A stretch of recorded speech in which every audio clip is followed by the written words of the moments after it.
안녕하십니까. 성기영의 경제쇼 아나운서 성기영입니다.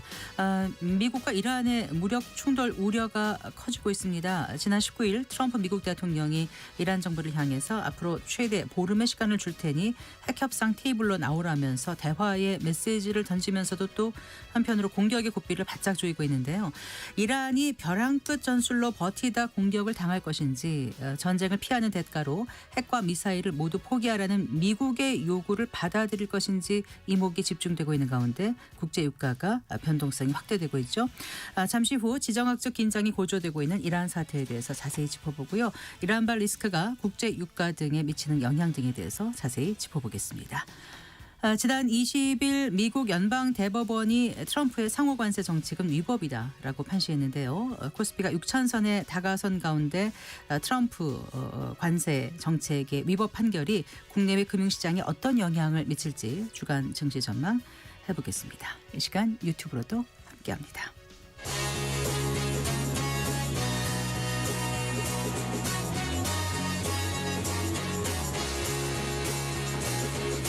경제 시야를 넓혀드립니다. 투자의 지름길을 안내합니다. 돈 되는 정보를 발견하는 시간. KBS 1라디오 경제쇼.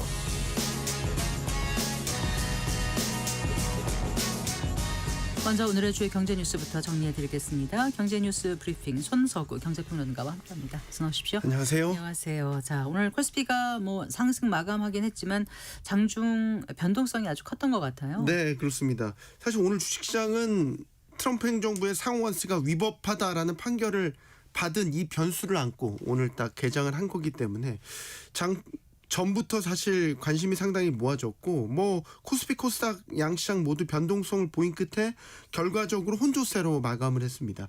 코스피는 오늘 0.65% 상승하면서 5,846.09, 코스닥은 0.17% 하락했습니다. 네. 1,151.99에 거래를 마쳤습니다.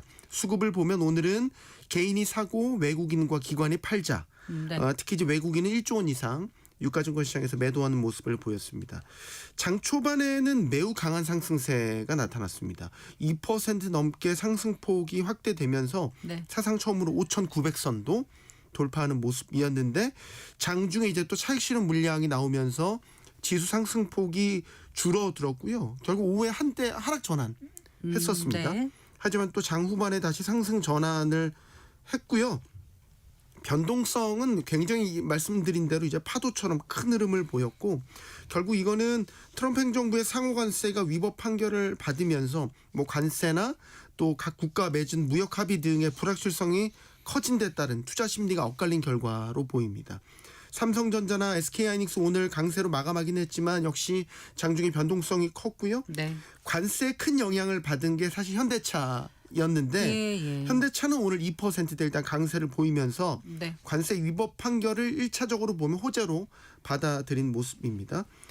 한편 코스피 전망치를 사상 처음으로 8,000선을 제시한 곳이 나왔습니다. 네. 외국계 증권사 노무라 금융투자인데 반도체 업종의 이익 확대를 반영한 것인데 최근에 증권사들이 코스피의 상향을 계속해서 하고 있거든요. 하지만 8,000선까지 제시한 곳이 처음 나오면서 상당히 고무된 분위기가 역력한 모습입니다. 네. 다들 이미 접하셨습니다만 미국 연방대법원에서 이제 트럼프 행정부의 상호 관세가 위법하다고 판결한 직후에 이 트럼프 대통령이 또 즉각 네. 대체 관세라고 해야 되나요? 대체 관세로 이름을 붙일 수 있겠죠. 발표했습니다. 이렇게 되면 어떻게 되는 거예요? 기계적으로 보면 똑같은 관세가 부과되는 거죠. 그러니까 처음에 그 무역법 122조를 근거로 10% 부과한다고 그러다가 다음 날 다시 15%로 올렸으니까 그게요? 지금 이제 예를 들면 우리나라 같은 경우도 15% 상호관세 적용받고 있었으니까 기기적으로 명목적으로 똑같죠. 이게 무역법 122조가 이제 국제 수지 문제에 대응하기 위해서 대통령에게 이제 관세를 부과할 수 있는 권한을 준 건데 네. 제한 사항이 있습니다. 네. 150일, 네. 최대 15%. 네. 그럼 이제 150일 이후에는 관세 정책을 계속해서 유지하려면 의회에 이제 추가 승인을 받아야 되는 거고. 그렇더라고요. 네. 그래서 이제 이와 동시에 밝힌 게 이제 301조 무역법 301조에 근거해서 관세 조사 시작한다. 슈퍼 301조라고 얘기하는 그렇죠. 거요. 네, 그렇습니다. 그리고 또 다른 것도 얘기 다 했죠. 무역 확장법 232조, 201조, 관세법 338조 네. 이런 것도 다 거론했습니다. 네. 그러니까 정리를 해보자면 일단 무역법 122조로 151일 동안 15%의 관세를 우선적으로 부과해서 좀 시간을 벌겠다. 네. 그 사이에 나머지 301조 같은 것들로 근거해서 관세를 부과할 수 있도록 이제 조사라든지 뭐 공청회 이런 절차적인 부분들을 다 마무리 짓겠다라는 거죠. 그래서 네. 결과적으로 보면 일단 122조로 그 시간을 벌고 그 150일 이후에도 영구적으로 관세를 부과할 수 있는 모든 어떤 그 법적 기반들을 만들어 놓겠다라는 것이고요. 하나 더 주목할 거는 네. 품목별 관세에도 이야기를 했거든요. 네. 그러니까 이번에 대법원 판결은 상호 관세가 위법하다라는 거고 네. 지금 부과하고 있는 뭐 철강, 자동차 이런 것들에 대한 품목별 관세를 그대로 유효합니다. 그래서 앞으로 트럼프 행정부가 이 품목별 관세를 더 많이 활용할 여지도 있다라는 관측이 나오고 있거든요. 그렇겠네요. 네. 그럼 우리한테는 좀 불안한 거죠. 왜냐하면 네. 우리는 미국 수출에 있어서는 특정 품목들의 비중이 되게 크잖아요. 반도체, 자동차가 양대 축이고 철강도 마찬가지고요.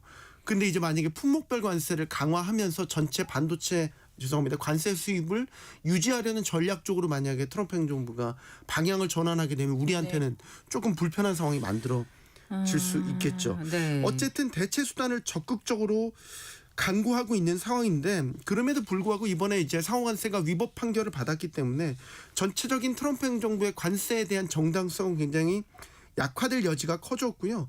그리고 이제 그 상호관세를 내세워서 각 국가들과 맺은 무역 합의 있지 않습니까? 네. 이 무역 합의에 대한 결속력이나 지속성에는 상당한 의문이 생길 것이라는 전망이 나오고 있어요. 일단 우리 정부는 그대로 이제 무역 합의를 이행하겠다는 기본적인 입장을 내놓긴 했지만 우리는 좀 말고 예를 들어서 브라질이나 인도 같이 조금 중립적이거나 미국과의 관계가 껄끄러운 국가들은 사실 이번 위법 판결을 계기로 해서 무역 합의를 다시 하려고 하거나 뭐 이제 이런 네. 목소리들이 나오고 있고 최근에 유럽연합 내에서도 이거 좀 보류해야 되는 것 아니냐 이런 목소리도 나오고 있거든요. 어쨌든 이번 대법원의 위법 판결은 트럼프 행정부에 있어서 아주 큰 정치적 타격이 될 거는 자명해 보입니다. 네. 자, 그러면 그동안 징수한 관세는 어떻게 됩니까? 원칙적으로 돌려줘야 됩니다. 그래야 되는 네, 거죠. 미국 관세 또 조세 법리상 법적 근거 없이 징수한 관세나 세금은 미 정부가 그대로 보유할 수 없습니다. 네. 과거에도 위법 판결이 있은 다음에 환급 절차가 실제로 진행된 바가 있고 그런데 이제 문제는 이번 판결이 좀 모호하다라는 거죠. 어떤 점에서요? 그러니까 대법원이 상호관세 위법해. 그래서 이거는 언제까지 돌려줘야 합니다. 이렇게 판결을 했으면 그게 깔끔한데. 없었죠, 판결에. 네. 그걸 그러니까 대통령이 지적했더라고요. 네, 트럼프 환급하는 대통령이. 거에 대해서는 판단을 하지 않았습니다. 정확히 예. 얘기하면. 그러니까 여기에 대해서 트럼프 대통령이 그 틈새를 비집고 들어간 측면이 있고 그래서 원칙은 돌려줘야 되는데 어떤 방식으로 돌려받을 수 있겠냐. 자동 환급은 아닐 것 같고 관세 반환 소송이 늘어날 가능성이 커 보이죠. 그래서 지금 이미 1,500개 기업들이 이미 관세를 돌려받기 위한 소송을 제기했거나 준비 중인 것으로 알려져 있고 우리 한국 기업도 미국 법인을 통해서 예를 들면 한화라든지 네네. 뭐 대한전선 같은 기업들이 이미 소송을 제기한 것으로 알려져 있죠. 네. 근데 이것도 불확실합니다. 왜냐하면 미국 그 행정부 차원에서 어쨌든 대법원의 판결이 났기 때문에 관세 환급을 해줘야 되거든요. 그러니까 환급을 위한 절차나 가이드라인이 나올 수도 있어요. 네. 그래서 그걸 보고 결정을 해야 된다라는 지금 그 분석도 있습니다. 네. 그러니까 굉장히 불확실한 겁니다. 현재로선 그런 절차 부분에 있어서도 불확실하고 트럼프 대통령이 얘기한 건 앞으로 수년간 소송으로 다투게 될 것이라고 얘기했지 않습니까? 네, 네. 아마 이게 가장 정확할 것 같습니다. 이 소송을 통해서 관세 환급을 받으려고 해도 아마 여기에 대한 뭐 불복 절차라든지 이런 것들이 진행되다 보면 트럼프 행정부 임기 내내 계속해서 시끄러울 일만 남았다 이렇게 예상이 됩니다. 일단 우리 정부의 공식 입장은 두 나라 간의 무역 합의는 이행하겠다 이런 거였잖아요. 네. 이 얘기도 좀 해주세요. 네, 공식 입장이 나왔죠. 한미 관세 합의를 통해 확보한 이익 균형과 대미 수출 여건이 손상되는 일이 없도록 한미 간의 특별한 동맹 관계를 기초로 우호적 협의를 이어나갈 계획이다. 네. 네, 우호적 협의를 이어나갈 계획이라는 것은 우리가 맺은 무역 합의에 대해서 기본적으로 이행하겠다는 입장을 정부가 견지한 것으로 볼 수 있겠고 주말 사이에 또 당정청도 모여서 긴급 현안 점검 회의를 가졌는데 이 자리에서는 이제 국회가 해야 되는 그 대미투자 특별법도 다음 달 9일까지 예정대로 처리하겠다 이렇게 뜻을 모았습니다. 네. 그러니까 대법원 판결로 상호관세의 법적인 어떤 근거는 사라지긴 했지만 상호관세를 둘러싼 한미 무역 협상은 사실상 그대로 존속될 가능성이 현재로선 높아 보이고요. 네. 다만 이제 기존 상호관세 환급 부분에 있어서 우리 기업들이 피해를 보지 않도록 사실 우리 정부 입장에서는 행정적이나 외교적 지원은 필요할 것으로 보입니다. 이거는 상호관세의 근거에서 징수한 이 관세는 돌려받을 길이 열렸기 때문에 복잡하지 않든 길이 열렸기 때문에 그 프로세스에 맞춰서 어쨌든 우리가 소송이면 소송 뭐 이런 것들을 이제 진행을 해야 되거든요. 타 국가 기업들과 차별되지 않도록 이런 부분들은 좀 신경을 써야 되겠죠. 네. 자, 그리고요. 대기업하고 중소기업 간의 임금 격차가 나 있다는 거 다들 알고 계신데 배 이상 격차가 나는 거로 조사됐다고요? 네. 국가데이터처가 오늘 2024년 임금 근로 일자리 소득 결과를 발표했는데 이걸 보면 일단 2024년 기준 임금 근로자의 평균 소득은 375만 원. 그래서 전년보다 3.3% 올랐고요. 네. 중위 소득은 288만 원. 역시 전년 대비 3.6% 증가했습니다. 그러니까 전반적인 임금 수준은 상승세를 보였는데 기업 규모에 따라 임금 격차가 컸다라는 거죠. 대기업은 613만 원으로 가장 많았고 네. 비영리 기업이 357만 원, 중소기업은 307만 원 순이었습니다. 그러면 대기업과 중소기업 간 임금 격차는 613만 원 대 307만 원. 네, 역시 배 차이가 난다라는 거죠. 업종별 임금 격차도 매우 컸습니다. 소득 상위 3대 산업, 금융보험업이 777만 원, 전기, 가스, 증기, 공기 조절 공급업이 699만 원, 네. 또 국제기관이나 외국기관이 538만 원 순이었고요. 네. 반대로 이제 하위 3대 산업을 보면 숙박음식업이 188만 원, 협회나 단체업이 229만 원, 농업이나 임업, 어업이 244만 원으로 조사됐습니다. 남녀 간 임금 격차도 여전했는데요. 남성 근로자가 442만 원, 여성 근로자 289만 원. 남성 여성보다 약 1.5배 많은 것으로 나타났습니다. 네. 기업 규모나 뭐 산업 또 성별 연령별에 따른 구조적 임금 양극화는 지속되는 모습입니다. 네, 잘 들었습니다. 고맙습니다. 감사합니다. 경제뉴스 브리핑 손서구 경제평론가와 함께했습니다.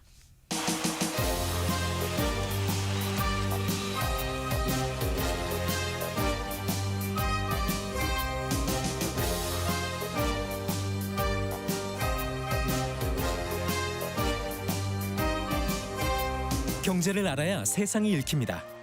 투자를 알아야 돈이 보입니다. KBS 1라디오 경제쇼. 4시 18분입니다. 미국이 이란에 대해서 군사 행동에 나설 움직임을 보이면서 국제 유가의 변동성이 확대되고 있죠. 지정학적 위기가 커지고 있는 중동의 현재 상황 자세히 살펴보고요. 이란발 리스크가 앞으로 어떻게 전개될지 양상 전망해보고 또 이란발 리스크가 글로벌 경제 등에 미칠 영향에 대해서도 짚어보겠습니다. 성일광 서강대학교 유로메나 연구소 교수 스튜디오에 모셨습니다. 반갑습니다. 교수님. 안녕하십니까. 안녕하세요. 지난주 이제 트럼프 대통령이 이제 이란의 그 핵 협상 합의 시한을 제시하지 않았습니까? 네. 지금 상황이 이제 어디까지 왔는지 좀 정리를 해주세요. 지금 상황은요. 네. 일단 뭐 여러 차례 핵협상을 했었는데 지난 마지막 2차 회동에서는 별 소득이 없었고요. 2차 회동이 언제였습니까? 2차 회동이 아마 지지난주 정도 될 것 같습니다. 2월 6일이었나 오만에서 열렸던 거 말씀하시는 거예요? 네.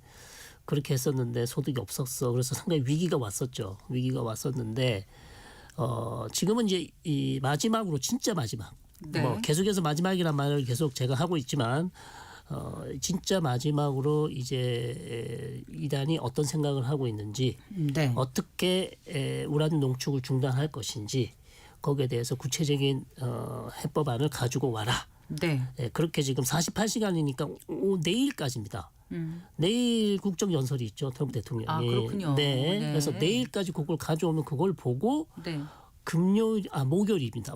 이번 주 목요일 26일로 알려져 있더라고요. 네. 스위스 제네바에서 아, 미국 측과 이란 측이 이제 모여서 그 가져온 내용을 가지고 토론을 다시 한번 협상을 하겠다. 네. 지금 상황이 그렇게 돼 있습니다. 그래서 거기서 좋은 합의안이 나왔다 그러면 추가적으로 협상이 계속 될 거고요. 만약에 네. 거기서 미국이 만족하지 못할 만한 내용이 나왔다. 네. 그러면 이제 트럼프 대통령이 결단을 하겠죠. 네. 일단 이란이 미국 측에 제시할 합의안 초안을 마련 중이라고 지금 보도되고 있는 거죠. 네. 어떤 거를 마련할 내용- 거라고 보세요, 교수님께서는요? 내용은 일단 미국은 처음부터 이란 영토 내에서 우라늄 농축은 안 된다. 제로라고 얘기했습니다. 네. 근데 이란은 거기에 대해서 계속 했던 얘기는 그렇게는 못한다. 네. 우리는 우라늄 농축 권한, 주권이 우리는 고유 주권이다. 우리 영토에서 우라늄 농축을 하는 것을 왜 미국이 간섭을 하냐. 네. 자 그렇게 얘기하면서 우리는 그렇게는 수용을 못한다고 했기 때문에 계속 지금 협상이 안 됐던 건데 네.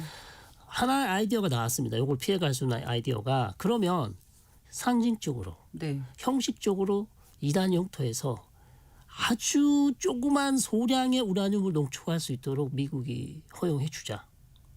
그게 어디서 나온 의견이에요? 그게 지금 미국과 이란이 논의할 내용이에요. 네. 예, 그걸 아이디어를 냈어요.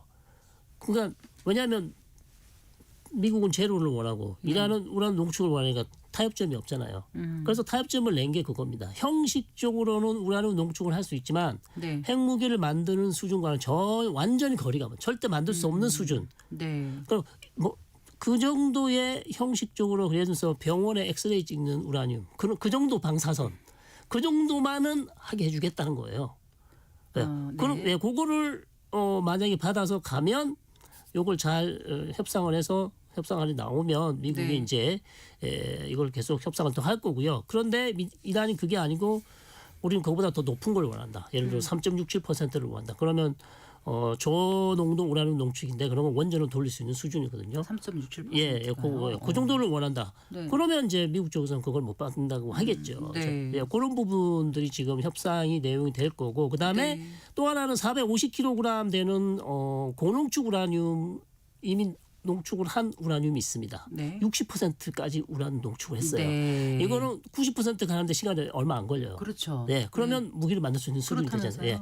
요거를 반출을 하라고 얘기하는데 반출하라고. 네. 네. 내놔라는 얘기죠. 회수를 하겠다. 이란 쪽에서는 우리 건데 이거 왜 가져가냐. 이제 그런 부분들을 지금 협상을 해야 되는 거예요. 이란 측에서는 최소 20년 동안 제재 받았고 네. 많은 그 과학자를 잃고 전쟁까지 겪었는데 네. 자존심 문제고 우리는 포기할 수 없다. 그렇죠. NPT 우리는 회원국이다. 이렇게 네. 얘기하고 있지 않습니까? 네네네. 그래서 지금까지 나온 얘기로 봐서는 그렇게 쉽게 아주 조금만 남겨두고 하지는 않을 것 같기도 해서요. 그래서 이렇게까지 지금 이런 아이디어가 나온 이유는 사실 트럼프 대통령이 이번 주 주말이나 한번 공격을 하려고 했어요. 네, 하려고 맞아요. 했었는데 네. 지금 트럼프 대통령 주위에는 협상파와 강경파가 나눠져 있거든요. 협상파가 이제 제레드 쿠시너 사위죠. 네. 그다음에 스티븐 위트코프 중동 특사죠. 네. 이 두 사람이 대통령님 한 번만 더 기회를 주십시오. 마지막으로 이란을 한 번 더 달래보겠습니다. 네. 그러면서 이제 아주 최소한의 상징적인 우라늄 농축을 하게 하고 아하. 그렇게 해서 한번 논의를 한번 해보시고 그것도 안 된다 하면 이제 마음대로 결정을 하십시오. 해서 지금 아이디어가 나온 거예요. 네. 그 2003년 3월인가요? 그때 이제 미국이 이라크 침공 이후에 네. 지금 몇 년 만입니까? 이 그 20몇 년 만에 최대 규모의 병력을 이제 그렇습니다. 중동에 집중시킨 거죠. 예, 그래서 전략 지금 자산. 전략 자산이면 뭐를 전략 자산이라고 그러니까 이제 하는 거죠? 병력도 많이 있습니다만 일단 항공모함 2대가 지금 와 있죠. 핵항모 이런 거. 예, 항공모함이 2대가 와 있고요. 하나 포드, 하나는 에브라함 링컨이죠. 네. 에브라함 링컨은 오만에 지금 와 있고요. 먼저 와 있었고 포드는 지금 베네수엘라에 있다가 지금 다시 돌아와서 거의 새로 지금 들어왔습니다. 지중해 쪽으로 들어왔어요. 그러니까 하나는 이란 북쪽 서쪽에 있고 네. 하나는 이란 남쪽에 있어요. 그래요. 예, 그래서 2개의 항공모함이 지금 와 있는 상황이고 네. 거기에서 지금 출격할 수 있는 전투기 수가 하여튼 전투기 포함 모든 뭐 공중급유기 그다음에 수송기 네. 그다음에 정찰기 모든 걸 포함해서 한 400대에서 500대 됩니다. 그렇군요. 예. 거기다가 이스라엘까지 만약에 여기에 가세를 하면 네. 이스라엘 전투기만 한 200개 정도 200대 되거든요. 네. 그러면 뭐 600대 이렇게 되는 거죠. 네. 네, 그 정도 상황이고 잠수함 2대. 아하. 예. 어마어마한 전략 자산 전략 자산이. 그리고 토마호크 순항 미사일을 쏠 수 있는 토마호크 순항 미사일 그러니까 이 항모에서 쏘거나 아니면 잠수함에서 쏘거나 여러 곳에서 쏠 수 있는 게 한 2,000발. 네. 네, 그 정도 수준의 지금 전략 자산을 네. 배치해 놓고 이란을 네. 압박하고 있습니다. 네. 자, 그러면 교수님 보시기에요. 네. 왜 이렇게 이란을 압박한다고 보세요? 자, 가장 큰 문제는 트럼프 대통령은 이란의 협상, 즉 핵 문제를 해결하고 싶어해요. 네. 네, 해결하고 싶어하고 자기의 성과를 내고 싶어하는 거죠. 트럼프 대통령의 유일한 아직 작년부터 계속해서 자기가 원하는 게 있잖아요. 노벨 프라이즈. 노벨 프라이즈가 네, 있잖아요. 네. 네, 그래서 자 오바마가 했던 합의를 사실 트럼프 대통령이 2018년 일방적으로 탈퇴를 했습니다. 오바마 대통령은 2015년에 어떤 합의를 한 거예요? 이란하고 아주 좋은 합의를 했었죠. 네. 그러니까 이란이 3.67%는 계속 우라늄 농축을 할 수 있다. 저농도. 그러나 그 이상은 안 된다 하고 네. 그게 한 10년간을 유지하기로 했었습니다. 네. 그 나름 괜찮았어요. 근데 그거를 트럼프 대통령 일기에 네. 이건 오바마가 했기 때문에 안 네. 된다. 네. 내가 네. 새로 해야 된다. 트럼프 행정부 일기 때. 그렇죠. 네. 네. 그리고 불안전하다. 왜냐하면 탄도미사일이나 다른 걸 안 했다 이거예요. 어허. 그래서 다시 자기가 일방적으로 탈퇴를 했어요. 네. 그러니까 이란은 억울한 부분이 있어요, 충분히. 왜? 자기는 다 지켰거든요. 네. 모든 거 다 지키고 갑자기 대통령이 누구를 바꾼 바뀌었다고. 거예요. 네. 그러니까 네. 지금 다시 트럼프가 이거를 해보려고 하는데. 일기 때 못할 걸 이제 이게 지금 다시 해보려는 거죠. 그렇죠. 네. 그리고 작년에 또 한번 전쟁을 했었잖아요. 6월. 작년 6월에 네. 미국 비투기에 날아가서 네. 나탄즈 포르도 핵시설을 네. 벙커버스터로 공격했습니다. 네, 근데 네. 그러면 트럼프 입장에서는 이성적으로 판단했을 때 이 네. 정도면 손 들고 나올 줄 알았죠. 네. 항복하고 나올 줄 아는 거예요. 네. 그리고 이 정도의 전략 자산을 배치하면 네. 애들이 협상 테이블로 나와서 우리가 원하는 조건을 최소한 뭐 다 들어주지 못하더라도 80% 들어줄 거라고 생각을 하겠죠. 네. 그런데 이란 사람들은 그렇게 이성적으로 판단하지 않거든요. 그게 문제라는 거죠. 이성이든 아니든 네. 나름의 자신감도 있는 거 아닐까요? 그렇죠. 자신감이 있고 본인들은 이 전쟁을 누가 봐도 미국의 압도적인 전략 자산이잖아요. 군사력이잖아요. 네. 네, 그러니까 누가 봐도 이길 수 없는 전쟁이긴 해요. 네. 그러나 미국하고 꼿꼿이 서서 싸우는 것 자체가 본인들은 승리라고 생각합니다. 자, 그거를 트럼프가 이해를 못하는 거죠. 그 노벨상 외에 다른 이유는 없을까요? 다른 이유는 이렇게 여쭤보는 게 참. 다른 이유는 지금 이 정도의 전략 자산을 배치해 놓고 미국이 그냥 아무 일 없다는 듯이 그러면 이 정도 합의로 해서 그냥 전쟁 안 할게 얘기할 수가 없죠. 네. 그러면 다른 국가들이 봤을 때 야, 미국 아무리 전략 자산을 해도 이란 하나 굴복시키지 못하는 통제하는 못하는구나. 미국이 이제 시대가 갔구나. 네. 그다음에 또 타코라는 별명이 생겼잖아요. 네. 용두삼이 트럼프 always chicken out. 네. 뭐 말만 크게 하고 나중에 가서 결국은 아무것도 안 뒤로 한다. 물러뺀 그것도 듣기 싫어한단 말이에요. 네, 네. 그러면 자기가 뭔가를 보여줘야 되는 상황이 처해 있는 거죠 지금. 그 석유 때문에 그런 거는 아니겠죠? 그거는 좀 생각을 해볼 수도 있지만 네. 베네수엘라를 생각하시는 분들은 또 당연히 석유를 생각할 수 있어요. 네. 지금 이란이 사실 석유 얘기도 하고 있어요. 합의를 하면 트럼프 대통령에 관련 있는 미국 정유업체가 이란 와서 개발해달라. 우리 기회를 다 주겠다. 사업할 수 미국과 이란이 같이 사업을 합시다. 네. 그리고 우리가 보잉 민간기도 살 준비가 돼 있습니다. 네. 계속 얘기를 하고 있어요 지금. 어허. 그렇게 얘기를 하고 있지만 사실은 그것보다는 자존심의 문제고요. 미국의 권위가 지금 달려 있고, 네. 그다음에 핵 문제라는 중요한 이슈를 본인이 해결하고 싶어하고 성과를 내고 싶어한다는 네, 점 네. 이런 것들이 지금 걸려 있는 거죠. 아까 그 이스라엘 뭐 200기 말씀하셨는데 네. 주 이스라엘 미국 대사가 네. 이스라엘이 중동 지역의 대부분을 차지할 권리가 있다 이런 또 발언을 했어요. 상당히 그 위험한 발언이고요. 우리 마이크 허커비 네. 목사님이십니다. 그렇기 때문에 성경에서 얘기하는 성경 속에 그렇다. 그렇게 얘기를 한 것 같아. 터크 칼슨이랑 인터뷰를 한 건데 터크 네. 칼슨 대표적인 바가죠. 그리고 이스라엘 아주 싫어해요. 특히 트럼프 대통령이 이스라엘 도와주는 걸 아주 싫어합니다. 네. 그러면 이스라엘은 미국에 도움이 되지 않는다고 판단하는 사람들이기 때문에 네, 네. 그래서 이제 하커비는 그렇게 얘기했지만 저는 그거는 실제 이스라엘이 그럴 의도도 없고 그럴 능력도 없다. 네, 그렇게 봅니다. 네. 네. 네. 지금 이란 분위기는 어때요? 이란 분위기는 다시 대학생들이 시위를 시작했어요. 이제 막 신학기 시작됐다면서요? 네, 이란 학기- 우리보다 좀 빨리 시작하나 봐요. 네네 신학기가 시작이 됐는데 갑자기 어제 테헤란에서 그다음에 또 마시아드라는 주요 큰 도시에서 한 네, 세 개 네 개 대학에서 네. 반정부 시위가 있었어요. 네. 반정부 시위가 있었고 거기를 또 진압을 해서 사망자도 나온 걸로 지금 알고 있습니다. 네. 그래서 강력하게도 진압을 했기 때문에 지금은 좀 잦아들었지만 네. 시위가 또 어떻게 불똥이 어떻게 튈지 모릅니다. 그래서 이게 만약에 또 다른 다른 지역으로 퍼진다거나 네. 이렇게 되면 상황은 또 급변할 수 있고 네. 놀라운 거는 그렇게 많은 사람이 죽었는데 네. 대학생들이 전혀 겁을 내지 않고 어허. 또다시 그 반정부 시위를 한다는 것 자체가 저는 상당히 의미 있다고 봅니다. 그렇게 많은 사람이 숨쉬었다는 게 언제 1월 달부터 1월에 1월 작년 초부터 12월에 시작되지 않았나요? 네, 12월에 네. 시작됐고 1월 7, 8일부터 강경 진압 들어갔죠. 네. 트럼프 대통령은 3만 2천 명이 죽었다고 3만 몇 명이 죽었다고 얘기했어요. 네. 네, 그렇게 지금 사람이 많이 죽었는데 사실 더 나오기가 어렵죠. 사람들이 그렇게 많이 죽었기 때문에. 무서울 것 같아. 목숨 걸고 한다는 게 쉽지 않잖아요. 그렇죠. 근데 애초에 이제 장기화한 경제난에 항의하면서 시작된 거였는데 네. 지금 일단 잠깐 잦아들었지만 다시 또 일어날 분위기가 있고. 그렇죠. 근데 지금 이제 미국이 여기서 이란을 치려는 이런 분위기가 감주되니까 다시. 앞으로 시위가 조금 더 그렇죠. 왜냐하면 트럼프 대통령은 네. 자기가 시위가 작년 1월 달에 1월 중순에 시위가 한창일 때 네. The help is on the way. 내가 도와줄게. 계속 나와서 시위를 하라고 하지 않았습니까? 네. 근데 아직 도와준 게 아무것도 없어요.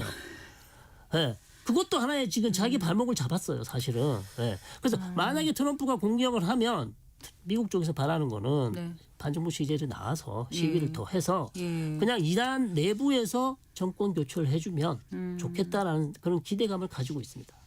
그 지난해 6월에 그 이제 미국의 이란 핵시설 그 세 곳 집중 타격하지 네, 않았습니까? 네, 네, 네. 그때 이제 일단 그리고 끝났는데 또 이런 일이 있을까 우려를 했는데 진짜 현실화되지 않을까 지금 그렇죠. 전 세계가 지금 집중하고 있습니다. 근데 이제 올해 베네수엘라 같은 전격적인 군사 작전이 있었잖아요. 네네. 그렇게까지 하기는 이란은 어렵지 않을까요? 어렵죠. 베네수엘라하고 이란은 다르죠. 네. 자, 그렇기 때문에 트럼프 대통령이 고민이 깊어지고 있잖아요. 너무 쉽게 생각한 게 아닌가요? 너무 쉽게 생각했죠. 그리고 본인이 군이나 군 경험이 없습니다. 그러니까 전쟁을 잘 몰라요. 미안하지만. 그러니까 네. 지금 뉴욕타임즈 보도를 보시면 미 군부에 있는 이제 장성들이 네. 상당히 이제 곤욕스럽다. 자꾸 뭐 짧게 공격을 해서 타격을 해서 이란의 정권을 무너뜨리는 방안을 가져와라. 네. 뭐 이렇게 해라는데 네. 그런 방안이 없잖아요.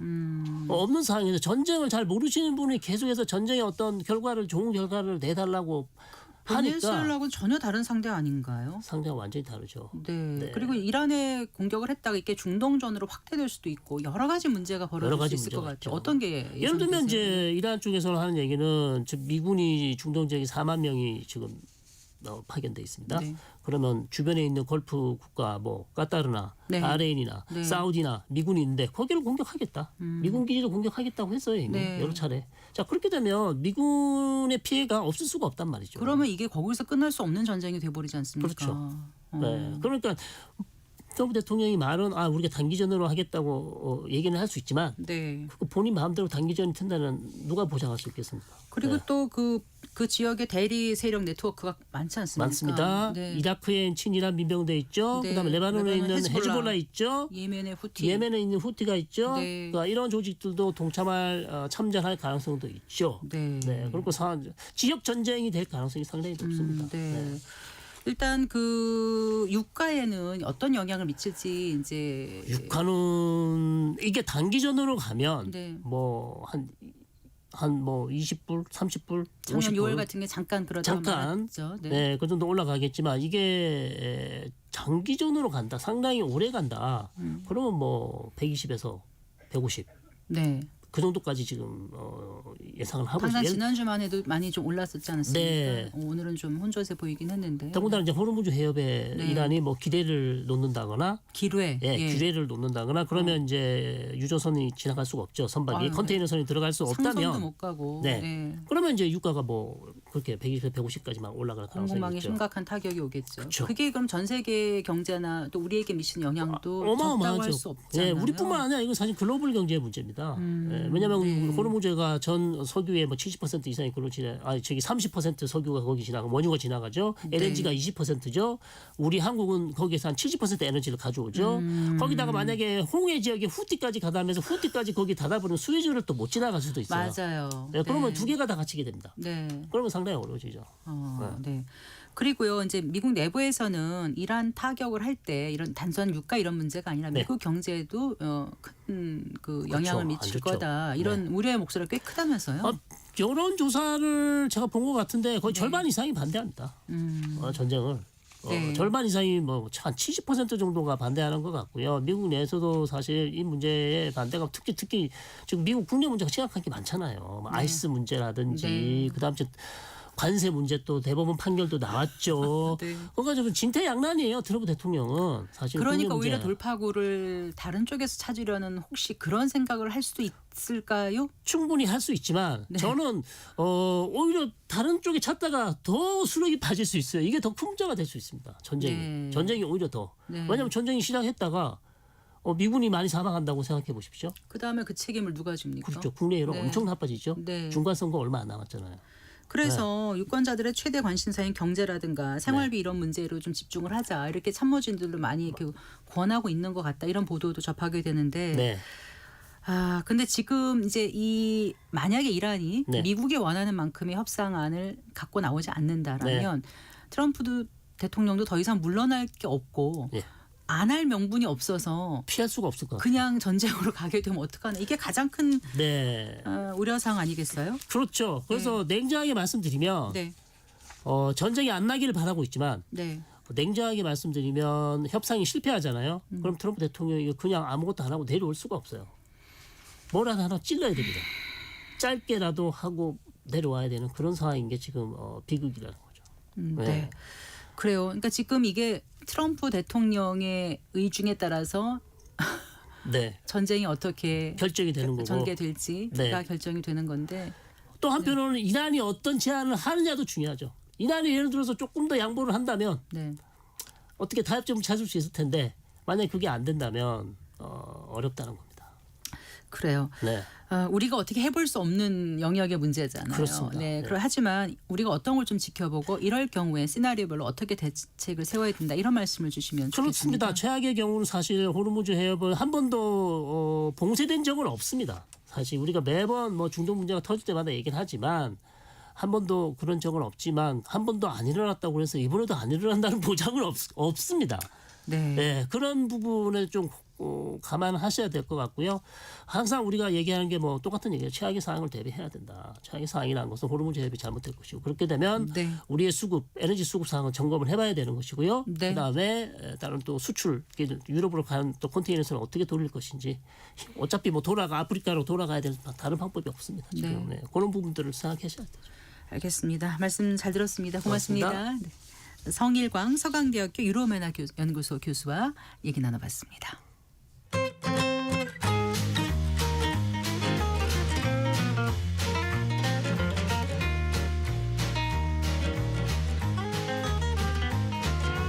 경제 맛집 투자 핫플. 지금은 돈 벌기 딱 좋은 시간.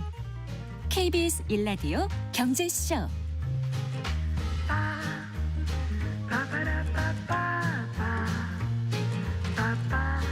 4시 38분입니다. 한 주간 주식시장에 영향을 줄 주요 이슈와 일정 살펴보고 현명한 투자 전략 짚어보겠습니다. 주간 증시 동향 오늘도 LS증권 리테일 사업부의 남승환 이사와 함께하겠습니다. 어서 나오십시오. 네, 안녕하세요. 안녕하세요. 자, 지난주 미국 증시부터 먼저 좀 살펴볼까요? 네, 지난주 이제 미국 증시는 다우가 0.25% 소폭 올랐지만 S&P 500은 1%, 나스닥이 1.51% 올라서 일단 정말 오랜만에 이제 반등에 좀 성공한 그런 좀 상황으로 끝났고요. 그 주요 기업으로는 이제 엔비디아나 마이크론 같은 이제 반도체 기업들의 주가가 좀 올랐고 알파벳도 반등했고 네. 그 농기계 굴삭기 만드는 회사죠. 디어 앤 컴퍼니 여기가 요새 미국도 굴뚝주들이 되게 강합니다. 그래서 9%좀 오르면서 좋은 네. 모습을 보였고 지난주에는 이제 미국의 1월 소비자 물가 발표가 있었는데 예상보다는 조금 낮게 나왔었고요. 물론 이제 금요일에 발표된 12월 개인 소비 지출 물가 지수는 조금 그 높게 나왔지만 네. 전체적으로 물가에 대한 부담은 크지 않았고 또 FOMC 의사록도 공개됐는데 일단 인플레이션 목표 달성이 예상보다 좀 더디다 보니까 서로 좀 의견이 많이 엇갈리는 것 같더라고요. 한쪽에선 금리 인상해야 된다. 막 네. 인상 얘기도 나왔어요, 사실. 근데 한쪽은 금리 더 과격하게 낮춰야 된다. 그러니까 이게 되게 좀 이제 혼재돼 있는데 그렇군요. 일단 물가에 따라 좀 이제 앞으로 대응은 달라질 것 같고 뭐 아시겠지만 이제 이런 리스크 좀 발생했죠. 그래서 국제유가 올랐고 상호 관세가 이제 위헌이라는 판결이 나오면서 네, 금요일 날 주말에 어쨌든 참. 미국 증시는 좀 반등을 했습니다. 어쨌든 네. 올해 우리나라 증시가 연초 이후로 7% 가까이 올랐거든요. 연초 이후로. 근데 지금 나스닥은 마이너스 1.5예요. 네. 그만큼 지금 미국이 아직까지는 좀 주식시장은 좀 답답한 좀 그런 상황이 이어지고 있는 것 같습니다. 네, 그래요. 자, 일단 그 상호 관세 얘기 안 해볼 수가 없습니다. 그 이제 그 트럼프 정부의 상호 관세에 대해서 미국 대법원이 위헌 판결을 내렸는데 이게 각 기업들 또 증시에 어떤 영향을 미칠지가 시장의 관심사거든요. 네, 맞습니다. 일단 이제 국제비상경제고난법을 근거로 부과한 이제 관세를 위헌 판결을 내린 거고, 그래서 이거는 대통령이 권한이 있는 게 아니라 의회가 해야 되는데 왜 대통령이 하냐. 그래서 이제 일단 시장은 예상은 했었죠. 예상대로 요 관세는 이제 위헌이다 판결 내렸습니다. 요게 네. 이제 우리가 다 아는 그 상호 관세. 네. 15%죠. 우리한테도 매겨진. 요건 이제 그래서 이제 없어지게 됐고요. 대신에 이제 트럼프 대통령은 그 즉시 무역법 122조를 이제 들어가지고 전 세계 수입품에 일단 10% 때린 다음에 그리고 15%까지 또 올려버렸어요. 네. 그래서 그 발효를 좀 이제 한다라고 좀 알려졌고 최대 이거는 근데 150일 5개월 동안 유지가 가능합니다. 그러니까 이제 이거는 임시적인 이제 관세라고 보시면 되겠고, 네, 네. 그래서 지금 트럼프 대통령이 꺼내든 카드가 뭐 그 무역법 301조, 슈퍼 301조라고도 보통 많이들 부르는데, 요거는 미국에서 이제 조사를 해야 돼요. 네. 상당히 시간이 많이 걸리거든요. 네. 조사는 해야 되는데, 대표부가 하는 거죠. 네, 맞습니다. 그러니까 이거는 그냥 걸면 걸 수가 있는 거죠. 특정 국가, 특정 품목을 그냥 겨냥해서 관세를 그냥 때려버릴 수가 있어요. 그래서 아시겠지만 대중국 관세 예전에 1기 때 트럼프 1기 때 그때 이 슈퍼 301조로 때린 거거든요. 네. 근데 이거는 이걸 시행하기가 좀 쉽진 않은 게, 왜냐하면 지금 이제 5개월 동안 150일 동안 그 15% 이제 관세 때리면 크게 사실 별로 바뀌는 건 없잖아요. 기존하고 똑같은데 네, 네. 여기서 지금 5개월 지나면 이제 7월 넘고 네. 그러면 중간 선거가 몇 달 안 남아요. 그 상황에서 넉달 남겨두고, 네. 중간 선거 앞두고 있는데 슈퍼 301조를 걸어가지고 관세 전쟁을 한다. 이거는 사실 쉽지가 않죠. 트럼프 입장에서도. 네. 물가가 오를 수가 있기 때문에 이제 표를 또 뺏겨버릴 수도 있거든요. 그래서 사실상 지금 이제 시장 좀 분위기, 오늘도 국내 증시가 좀 오르긴 했는데 미국도 그날 올랐잖아요. 분위기는 일단 관세가 더 뭐 그렇다고 올라갈 가능성은 높지 않고, 네. 5달 후에는 오히려 내려갈 수도 있는 거거든요. 아. 네, 왜냐하면 이거는 이제 없어지는 관세거든요. 네. 임시 관세니까. 네. 슈퍼관 301조를 걸지 않는 이상. 그래서 지금보다는 좀 관세가 좀 낮아질 가능성도 있기 때문에 어쨌든 시장에서는 좀 불확실성 커진 건 맞아요. 이제 트럼프 대통령이 어떤 식으로 뭘 걸고 넘어질지 모르니까 불확실성 커졌지만 어쨌든 관세율은 좀 계속 낮아지지 않겠냐라는 좀 기대감은 시장이 좀 갖고 있는 것 같습니다. 네, 그래요. 그럼 각 그 개별 기업별로 어떤 그 리스크 이런 거는 어떻게 보세요? 사실 크게 바뀌는 게 당장은 없고요. 뭐냐면 자동차하고 철강은 품목 관세잖아요. 네. 여긴 그냥 그대로입니다. 네. 이번에 위헌 판결과는 전혀 무관하기 때문에 이건 그대로 좀 유지된다고 보시면 되겠고, 다만 여기서 제일 수혜받는 국가들이 아세안 국가들이래요. 왜냐 아세안 국가들은 뭐 인도나 인도네시아 이런 데가, 베트남도 관세가 15%보다 훨씬 높거든요. 네. 뭐 20% 후반, 30%인데 여기가 15로 낮아져요. 네. 그러니까 이들은 이제 수혜받는 거죠. 예. 기존의 그 관세가 이제 낮아져 버리니까. 그래서 아세안. 근데 우리나라도 아세안 국가의 저기 뭐 의류 공장이나 신발 공장들이 좀 있잖아요. 네, 이제 네. 그쪽에서 이렇게 미국으로 들어갈 때는 좀 수혜를 받겠죠. 그렇겠네요. 관세율이 떨어지니까. 그래서 상대적으로 뭐 가전회사도 그렇고 스마트폰, 의류 이런 쪽은 이제 그 동남아시아 통해서 가는 물량이 있다면 좀 수혜를 받을 수 있는 그런 좀 구조인 것 같습니다. 네.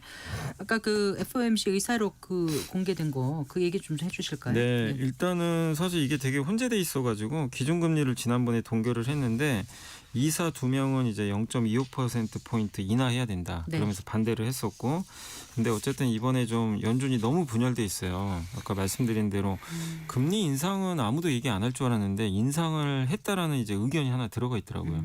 그러니까 이제 그 연준 입장에서도 지금 굉장히 혼란스러운 게, 한쪽에서는 물가에 대해서 걱정을 하고 한쪽은 물가 걱정보다는 이제 고용시장 걱정을 하고 있고, 네, 네. 그래서 사실 이제 어떤 판단 내리기가 좀 되게 어렵고, 파월 연준 의장도 그래서 함부로 지금 말을 못 꺼내는 그런 좀 분위기 같은데, 결국 물가가 어떻게 되느냐가 좀 관건인데, 그래도 아까 제가 말씀드린 대로 이 관세율이 더 높아질 가능성이 이제 현실적으로 쉽지 않거든요. 네. 트럼프도 어쨌든 이번에 충격을 받은 거잖아요. 그래서 자기가 마음대로 이걸 좀 조절하기가 어렵고 중간 선거는 점점 다가오거든요. 근데 그런 걸 본다면 금리 인상 가능성 거의 없는 것 같아요.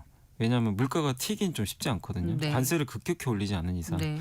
그래서 관세율이 만약에 조금 지금보다 낮아지면 하반기는 미국 물가가 더 안정화될 수 있거든요. 그럼 예상대로 금리는 한두 번 더 인하할 가능성이 있기 때문에 네. 일단은 금리 인하 쪽으로 좀 바라보시는 게 낫지 않나 그렇게 생각은 하고 있습니다. 네. 그 미국 경제에 대한 지금 시각은 어떤 거예요? 사실 이번에 금요일 날 4분기 GDP가 좀 안 좋게 나왔어요. 네. 그게 이제 예상보다 훨씬 좀 안 좋았는데 그러다 보니까 이게 또 미국 경기 둔화 우려 이거 되는 거 아니냐 이런 좀 얘기가 있었는데 원래 전분기가 3분기가 4.4였거든요. 성장률이 1.4로 떨어진 거예요. 네. 근데 사실 이거는 셧다운 때문이에요. 아, 정부 네, 지출이 정부 줄어버. 지출. 네. 그때 좀 최장 기간 셧다운 들어간 시기다 보니까 네, 네. 그래서 그거 제외하면 나쁘지 않았다는 평가가 있고 기업 투자도 3.7% 증가했고 개인 소비 지출도 2.4% 증가했기 때문에 네. 사실 내용은 괜찮고 그리고 최근에 주요 해외 투자 은행들이 올해 이제 미국의 성장률 전망치를 크게 올려버렸어요. 2.3에서 2.8로 올려버렸습니다. 네, 네. 그 이유 중에 가장 큰 게 감세를 이제 시작을 하거든요. 네. 세금 깎아주는. 네. 그래서 미국 국민들한테 일부 이제 소득세도 좀 환급을 해줄 가능성이 높고 네. 그러니까 관세 영향은 점점 줄어드는데 그 상황에서 감세는 시작을 하고 그럼 가처분 소득이 좀 예, 늘어나겠네요. 늘어날 가능성이 네. 좀 높죠. 그리고 어쨌든 뭐 최근에 주식시장이 좀 부진해도 장기간 보면 주가가 많이 올랐잖아요. 거기에 따른 자산 소득도 좀 있을 수가 있기 때문에 네. 그런 걸 본다면 어쨌든 지금 올해 또 은행권 규제 완화 이슈도 있어가지고 미국 경제는 좀 나아지지 않겠냐. 은행권 규제 완화 이슈가 뭐였죠? 그러니까 이제 은행이 뭐 위험 자산 사거나 뭐 채권 사거나 이런 거 할 때 네. 규제가 좀 되게 심해요. 네. 그리고 대출 규제 같은 것도 좀 네. 있고. 근데 그런 것들을 좀 풀어주면. 아, 미국은 그렇습니까? 그래서 그거를 1분기에 한다, 뭐 2분기에 한다는 얘기는 있는데 뭐 네. 이미 시행했다는 얘기도 있고요. 그래요. 그래서 그 규제를 좀 이제 풀어준다는 얘기가 있어서 규제를 완화하게 되면 아무래도 돈이 좀 풀리는 효과가 생기겠죠. 네. 그래서 경기가 좀 나아지는. 그래서 예상보다는 미국 경기는 올해 좀 괜찮을 것 같다. 이렇게 좀 예상들은 좀 나오고 있습니다. 네. 자, 이제 우리 증시로 좀 돌아와 보면은요. 이제 5천이 가능할까 싶었는데 이제 쭉 들고 올라가더니 이제 또 6천을 바라보고 네. 있고요. 심지어 전망이 8천까지도 나왔나요? 지금 그런 7,900, 뭐 8,000 그렇게 이렇게 나오고 있지 맞아요. 않습니까? 예. 네, 오늘 증시 일단 좀 보고 앞으로 전망을 좀 해주시면 좋겠습니다. 네, 사실 네. 오늘 오전만 해도 이거 진짜 6천 가나 할 정도로 5,900을 넘었었어요. 그러다 이제 오후에 좀 차익 매물 나오면서 네. 그러니까 저도 이유는 모르는데 오후에 갑자기 비트코인 가격이 급락하기 시작하더라고요. 오늘 얼마였었죠, 아까 비트코인이요? 비트코인 가격이 네. 아까 보니까 그 제가 가격은 6만 달러 이게 초반까지 떨어진 걸로 아까 네, 잠깐 네. 봤던 것 같은데 네. 어쨌든 이 장중에 갑자기 급락을 한 거예요. 근데 이유는 나온 게 딱히 없었거든요. 그래서 한번 확인해 보시면 되겠지만, 근데 이제 이런 비트코인이나 이런 자산도 위험 자산이다 보니까 같이 이제 이 코스피에도 좀 약간 부담으로 작용하더라고요. 네. 그래서 코스피도 상승폭이 많이 줄어들어 버렸고 코스닥은 좀 상대적으로 좀 약해서 하락했습니다. 그래서 오늘 코스피는 5,846.09, 0.65% 올랐고 코스닥은 1,151.99, 마이너스 0.17% 하락하면서 좀 혼조세를 보였고요. 오늘은 뭐 삼성전자가 좀 오르긴 했지만 그동안 지난주에 좀 많이 올랐던 뭐 증권 업종 있죠. 이런 뭐 금융주가 좀 많이 빠지면서 시장은 조금 이제 변동성을 좀 보였다. 그래도 여전히 코스피는 상승 추세는 아직은 계속 이어지는 그런 좀 상황인 것 같습니다. 네. 비트코인이 오늘 6만 5천 달러 선이 아까 무너졌던 1억, 거군요. 1억도 뭐 깨진 네, 것 같더라고요. 네, 아까 네. 잠깐 봤는데. 그 네. 삼성전자 주가 조금 더 얘기해 주시겠어요? 오늘 얼마 돌파한 거죠? 오늘 이제 19만 원 돌파했고 네. 조금 더 올라갔어요. 아직 네. 20만 원은 아닌데 네. 일단 시장에서는 요즘에 목표가 막 27만 원도 나오거든요. 그래서 이제 계속 오르고 있는데 근데 딱히 뭐 많이 오른 거 말고는 뭐 뚜렷한 악재는 사실 없어요. 아직까지는. 올랐다는 것 자체가 그게 좀 악재가 부담이 네. 근데 많이 오른 건 악재는 아니죠. 그렇죠. 그러니까 좀, 네. 근데 다만 부담되는 거죠. 네. 이게. 예. 그래서 속도는 좀 둔화될 것 같아요. 그러니까 이렇게 막 오르는 게 아니라 좀 점진적으로 가지 않을까.